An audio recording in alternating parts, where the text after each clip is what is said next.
Hey guys, welcome to this week's podcast episode. And I've got a great guest for you today, Vladimir Baranov, and he's an executive coach for founders and tech leaders. And he's has over 20 years in the startup and tech industries across fintech, all the startups, and he's got a really interesting slant as an executive coach. And I want to talk to him about that. And it's going to be really interesting for the audience that's interested in startups and founders and performance. And happy to welcome Vladimir to the show. Welcome, Vladimir. Thank you. Thank you, Christopher, for having me. Excited to be here. Yeah, I know we had met through Podmatch and talk about your journey, your early experiences, and what led you to be doing what you're doing now. Yeah, so I think it's a bit of a quest for meaning slash passion matching for what I'm excited to do. I started out as an engineer. I built a robotics back in university, but because of New York State, I ended up in the fintech area for about 15 years after I got my MBA, and I switched over into startups. So I did a peer-to-peer lending startup, then I switched into wealth management. We grew that, sold that, and then switched over into space tech. So you can see there's a jump from engineering into finance, into space tech, and now into executive coaching. And the one main thread that underlines that whole pursuit is passion to make the greatest impact on the largest number of people in a positive way, in a positive way. And I think I'm right now in a place where the, executive coaching for founders, technology leaders, and anybody else who is struggling with getting next step allows me to make that a possibility. But I'm still a work in progress, and I will be forever. And that's where I am now. Yeah, and it's quite interesting. What made you hone in on the tech founder space? I know you have a background there. Was it just particular, like are tech founders different than, for example, athletes, they have executive coaches, CEOs. What made you hone in on the tech space? Right.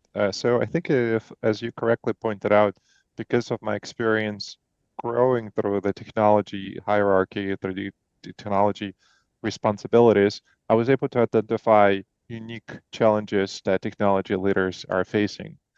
And it's usually on the interface between other people. Technologists are really good with technology, and when you're putting technologists in front of the computer, they're excellent at what they do. But once you put them in front of a person, because the schooling and experience has not really taught them how to operate that interface well, they struggle. Not because they're not smart, but because nobody actually exposed them to those problems before. And thus, a lot of technologists get that stereotype that they're not don't know how to deal with humans. The thing is, they can. It's just some of the experiences in the past need to be mapped to the new experiences that they need to get in order to be successful in it. And similar with founders, as you mentioned, that executive coaches are there for the CEOs, are there for the athletes.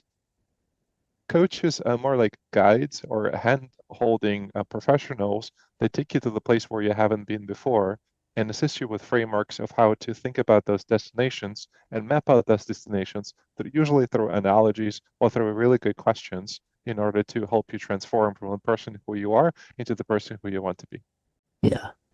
Yeah, I was recently because one of my college colleagues, Brian Armstrong, founder, and he's now CEO of Coinbase, and he put out a documentary on the it's called Coin, and he actually, he's very into personal development, so it talks about, his journey from engineer, like coder, into like this tech CEO, and he had a lot of executive coaching to help him because it's a lot different from being an engineer to actually running and leading an organization. It's a lot of different skill sets. Um, so what kind of values, what kind of needs are present in tech founders that you don't find in other industries? Interesting. So values and needs. All right. So from values perspective, and this is actually a transfer across technologists, you do find technologists to be more perfectionist than, let's say, people who are in sales or people who are in marketing. And main reason being is that for in order for the bridge to stand, you need to get your formulas exactly right. Or for your systems not to crash, you need to get your code exactly right. While if you take the more human interface interaction, like in sales or marketing, you kind of need to get a probability of a sale. You kind of need to get a probability of an audience in order for you to be successful. So you kind of have very different characters when you character makeup when you try to apply your experience to the problem at hand. When a technology person decides to become a founder, at some point they discover they lack that skill to be okay with non-perfect things. And that really grinds at them because they are now investing so much effort in making everything they're doing perfect that as a founder, you have such a small amount of resources you can leverage in order to solve your problems. So when you actually end up leveraging those resources, you burn out because you try to perfect everything. And one of the coaching sessions that generally they go through is how can you optimize your resources and be okay with not knowing everything, not everything writing perfectly, but just right enough in order for clients to be satisfied. Yeah, I love that. I really love that. And it's, a lot of doctors, they struggle with this too, because there's so much independence and doctors, they're perfectionists, in their crafts, and it's kind of hard to let go of that and let other people, do that. And so that's a lot of similarities. The other question is communication, because communication and emotional intelligence, which we're gonna talk about. But I listened to interviews with Elon Musk, and he obviously he's very very brilliant. And but sometimes his he's not like a Steve Jobs, very communicated. He's like, so talk about this strategies for building the gap between technical teams and business units, and how you try to enhance people's communication skills to ensure both sides are aligned, collaborative, productive, and so on. Absolutely. Um, and I just want to state for the record, but I would prefer my surgeon in the future to be a perfectionist. We're on the same page. In no way I'm trying to move away from that. Yeah. But to comment about the both sides. So this is one thing that a person in the communication or active communicator or self-aware communicator needs to focus on is who is the other side? Is it the person in the same vertical? Like, is a doctor talking to a doctor? Is it surgeon talking to surgeon? Is it neurosurgeon talking to this neurosurgeon? Is it neurosurgeon with the same level of experience talking to another neurosurgeon with the same level of experience? Same thing in technology and same thing in business. Most of the time, if the people are in the same vertical, they understand each other, but there is a high risk of not understanding each other very well too. So when Elon Musk speaks, he uses a lot of narratives, a lot of memes, a lot of jargon, which is very purely technical, engineering related, rocket related, car related, future sci-fi related. And it might seem very foreign to those who are outside that vertical. And many engineers understand him, although there are some quirks, of course, which they don't appreciate. And Yeah. those, I would say, they're for all of our faults as humans. I believe they're very more optimized than others when you're talking to somebody in the same vertical. The biggest issue comes up within business or anywhere else is when you start talking between people in different verticals. Uh-huh. And a good example a good analogy that I usually use is like a very smart doctor and a very smart lawyer meet, and they would not be able to talk to each other about what they do at work intelligently without making each other sound like an idiot. Because they would walk away thinking like, okay, that person doesn't know what they're talking about. Because the language they would be using would be very different than would be using in their own verticals. And role of a coach or role of a professional communicator is to figure out how to bridge the divide between the two verticals. Be that patient doctor, be that technologist business person, be that a lawyer to a business person again. And usually the key is to leverage things that are already known, like find foundational language, like become a novice at the other person's craft, and find analogies of how to solve things in a way that is mutually understandable. I do have a favorite analogy that I use for developers, for technologists, and I think it would be relevant to your audience too, is what we have technologists who love talking about the technology. They want to tell you everything about the database. They want to tell you everything about their formula. They want to tell you everything about the science that they're doing because they're so excited and they want to share it with the world. Unfortunately, usually the audience they're talking to does not really care much about that. And as patients of the doctors, the only things they want to hear is how bad is it? What medicine do I need to take and for how long? Yeah. No patient wants to hear doctor's paper writing record. No patient wants to hear how much doctor knows about different about families of bacteria that you're sick with, or like what kind of research they're doing on a side, or how many conferences they went to. All of that information is irrelevant. It doesn't make you a worse person. It's just in that interface between client and the patient, or between technologist and the business person, you have to narrow it down to the things that the other party only wants. And as a professional communicator, it's a self-observant communicator, it is a responsibility to identify those needs of the other party and to communicate only to those needs and not to demonstrate your own capability. Interesting. Yeah, I like that. I like that. That goes a lot into behaviors and emotional intelligence and communication. The other question, and I love your analogy to the perfect surgeon. I didn't want to reference just the perfect surgeon because there's internal medicine, there's other doctors, but one of the problems earlier on is just like surgeon communication, and there was a lot of hardships between surgeons and teams, and just because the way they communicated could be abrupt or perceived as rude or just unclear. And you had cases where surgeons were throwing equipment. These days that's not allowed, but they end up in HR. So when tech founders come to you for coaching, is it earlier on where it's like, okay, proactive, I want to do good for this company, or is it when the company is struggling, or something like, for example, Uber's Travis Kalanick, types of thing. At what point do people seek you for help? Most of the successful coaching is proactive. I know that there are many cases where coaching is treated more as a rehabilitation strategy for people who have failed. And it usually is not successful because the person who comes to coaching is not open to change, or nor do they recognize that they've done something wrong. Yeah. As far as a short language and abrupt language, I've heard a couple things.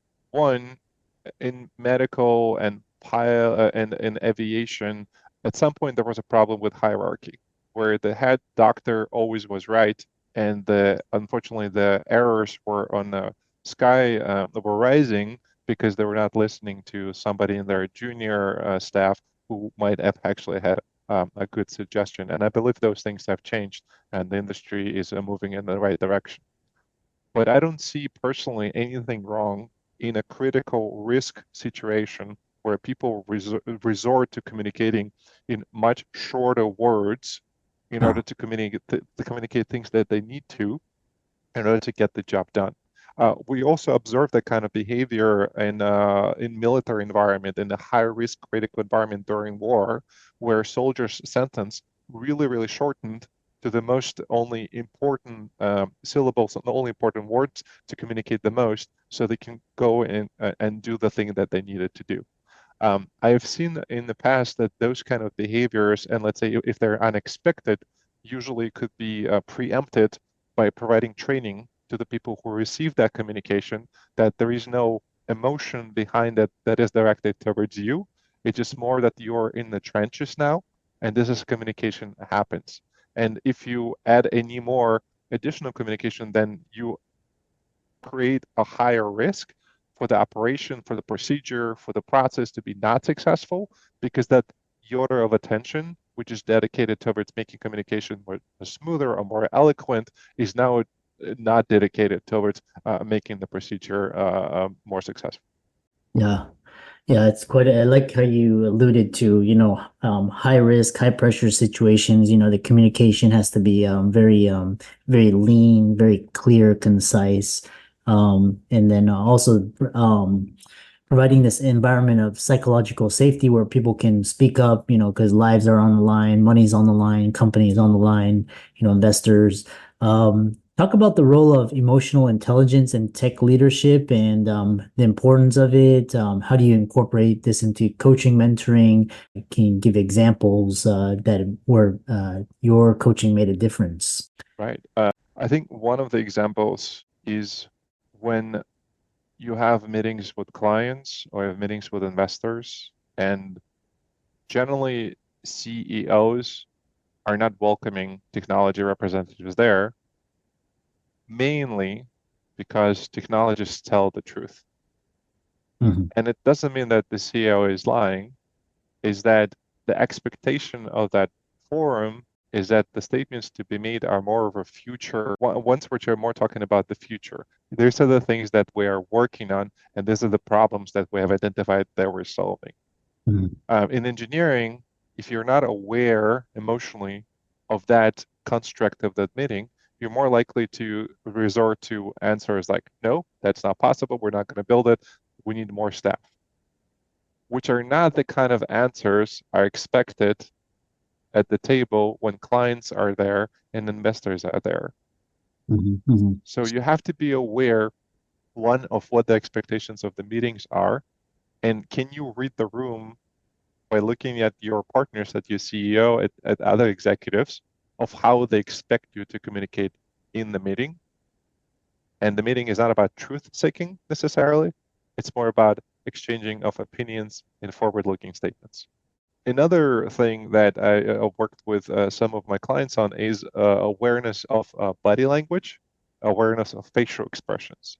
Many of technologists, and part of myself too, is very introverted because through education and through types of problems that engineers and technology solves are inside our heads. In a sense, you only need one party to solve that problem.